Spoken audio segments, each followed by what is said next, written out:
La chirurgie répond à l'heure actuelle à un certain nombre de standards et les patients sont de plus en plus demandeurs d'une chirurgie personnalisée. Et donc la thyroïdectomie est parfaitement adaptée à cette prise en charge et notamment la thyroïdectomie parfois transorale. La première a été faite à l'assistance publique, à la Pitié. Depuis plusieurs dizaines de patients ont été opérés selon cette voie d'abord avec des indices de satisfaction très importants. L'autre particularité, et là qui est unique, c'est que nous opérons ces malades par voie transorale en ambulatoire. Et donc ils commencent leur convalescence au domicile et ils en sont très satisfaits. Ce qu'on espère, c'est que d'autres patients, d'autres catégories de patients puissent bénéficier de cette technique qui est sûrement une technique d'avenir pour les patients qui véritablement refusent la cicatrice de cervicotomie ou en tout cas l'appréhendent de façon importante.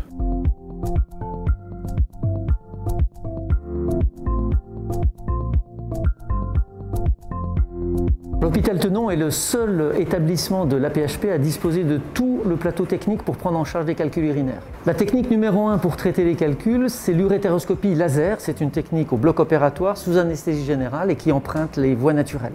L'avantage numéro 1 de cette technique, c'est l'efficacité avant tout. Alors, la prise en charge thérapeutique d'un calcul, elle ne s'arrête pas au traitement chirurgical. Il y a une prévention médicale des récidives à réaliser. Ça implique une évaluation métabolique, analyse des calculs, analyse des urines et analyse des habitudes diététiques. La prise en charge médicale des patients lithiasiques est également assurée à Tenon, qui possède un des seuls centres d'exploration fonctionnelle rénale. La lithotricie extracorporelle, elle représente l'alternative à l'urétéroscopie souple. Cette machine est la seule en machine fixe à l'AP-HP. C'est un traitement qui est très peu invasif, qui ne nécessite ni anesthésie générale et ni hospitalisation. On traite environ 500 patients à Tenon chaque année, alors qu'en urétéroscopie souple, c'est 1200 patients. Le choix entre les deux techniques, urétéroscopie souple laser et lithotricie extracorporelle, il se fait en fonction du choix du patient. Et l'important, bien entendu, pour un site qui traite des calculs urinaires, c'est d'avoir les deux techniques pour proposer le meilleur traitement à chaque patient.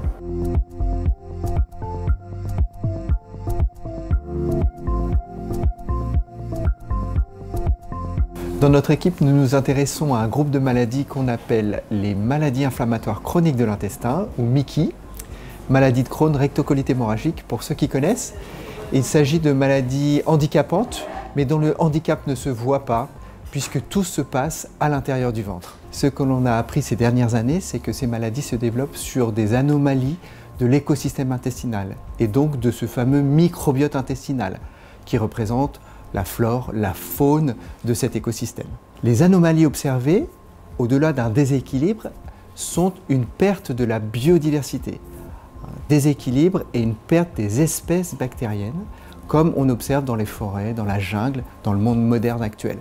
On peut dire donc que ces maladies inflammatoires sont des maladies de l'écologie intestinale. Les aspects innovants de notre travail, c'est d'aborder la question de ces maladies inflammatoires chroniques de l'intestin par le versant de l'écologie intestinale. Donc, tant à la fois clinique que du point de vue de la recherche, nous essayons de comprendre les mécanismes à l'œuvre entre le microbiote et les cellules de l'hôte, et aussi de proposer des modulations du microbiote intestinal par la transplantation du microbiote fécal, mais aussi par des alternatives pour simplifier ce type d'approche.